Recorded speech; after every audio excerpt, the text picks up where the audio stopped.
aux galères, la misère est ici. Les révolutionnaires se sont-ils endormis? Je manifeste aujourd'hui parce que j'estime que les 1% accordés au 1er avril pour les retraités, ça ne suffit pas. On paye le beefsteak comme tout le monde, les loyers, bien souvent la mutuelle et on a tous des problèmes de santé. C'est pour ça que je suis là aujourd'hui. On va supprimer plein de postes, que les rasettes sont supprimées, donc plus d'aide pour les enfants.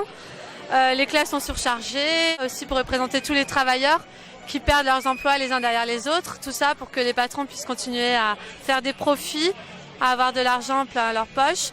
Pour leurs erreurs aussi, c'est-à-dire ils perdent de l'argent en bourse, on leur a pas demandé de jouer les salaires en bourse. Travaillez les gravataires afin que les caisses vieillissent plus tranquillement. On a un énorme problème de pouvoir d'achat aujourd'hui.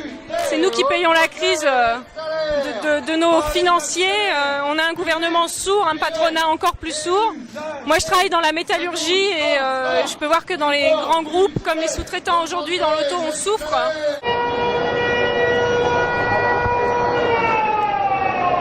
Donc là, on est là parce qu'on n'a pas obtenu ce qu'on voulait, notamment pour ce qui concerne la réforme de la formation et du recrutement des enseignants, la dite masterisation, sur laquelle il y a encore une grosse mobilisation ces derniers jours. Voilà, donc on est toujours dans la rue et à mon avis, on le sera à nouveau, malheureusement, en septembre. Je travaille je fais le travail d'une ATSEM, j'aide les maîtresses dans les maternelles. Et c'est des contrats d'un an renouvelables 2 fois. Donc on n'a que 36 mois en tout. Et cette année, mon contrat se finit. Il faut faire beaucoup plus d'heures de boulot pour vous crever. Les congés, vous êtes rêveurs.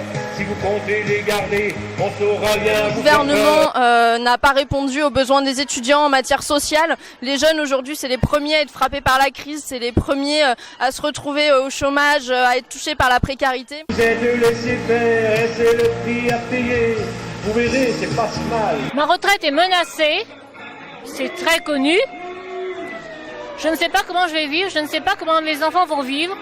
L'éducation nationale est menacée, les hôpitaux sont menacés. Désormais, l'éducation sera payante dans les universités. Moi, je suis enfant d'ouvrier, j'étais chercheur. Je ne pourrais plus le faire si les universités étaient payantes. Je suis pour un gouvernement au service de l'être humain, du développement de l'être humain, de l'intérêt général et non pas de l'intérêt particulier. Voilà pourquoi je suis là. Plus de taxes sur l'été, de médicaments bidons qui ne sont même plus remboursés, plus de comptes à rendre. D'ici peu, le muséum se débarrassera des conférenciers qui ont des compétences et qui sont là pour transmettre l'ensemble de nos savoirs à l'ensemble du public. Donc on est en train de nous transformer en audio-guide et on est contre ça, on compte vraiment sur vous parce que ce qu'on fait c'est pour le public. Alors de janvier à avril, nous faisons des conférences qui nous permettent par mois d'être rémunérés à hauteur de 400 €. Et on va dire les 8 mois suivants, on n'a plus de boulot là. Le muséum a arrêté de faire des conférences, des visites guidées.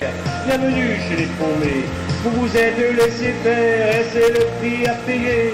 Vous verrez, c'est pas si mal, plus d'impôts. Il est nécessaire d'obtenir des réponses à la fois sur le plan des salaires et à la fois sur le plan de l'emploi, combattre la précarité et faire en sorte que les 30 milliards d'euros qui sont donnés chaque année sans contrepartie au patronat, eh bien, servent en fait de moyens pour l'emploi, pour les salaires, pour la relance économique. C'est sa première manif aujourd'hui. C'est de l'éducation civique. Aux galères, je crois que c'est gagné.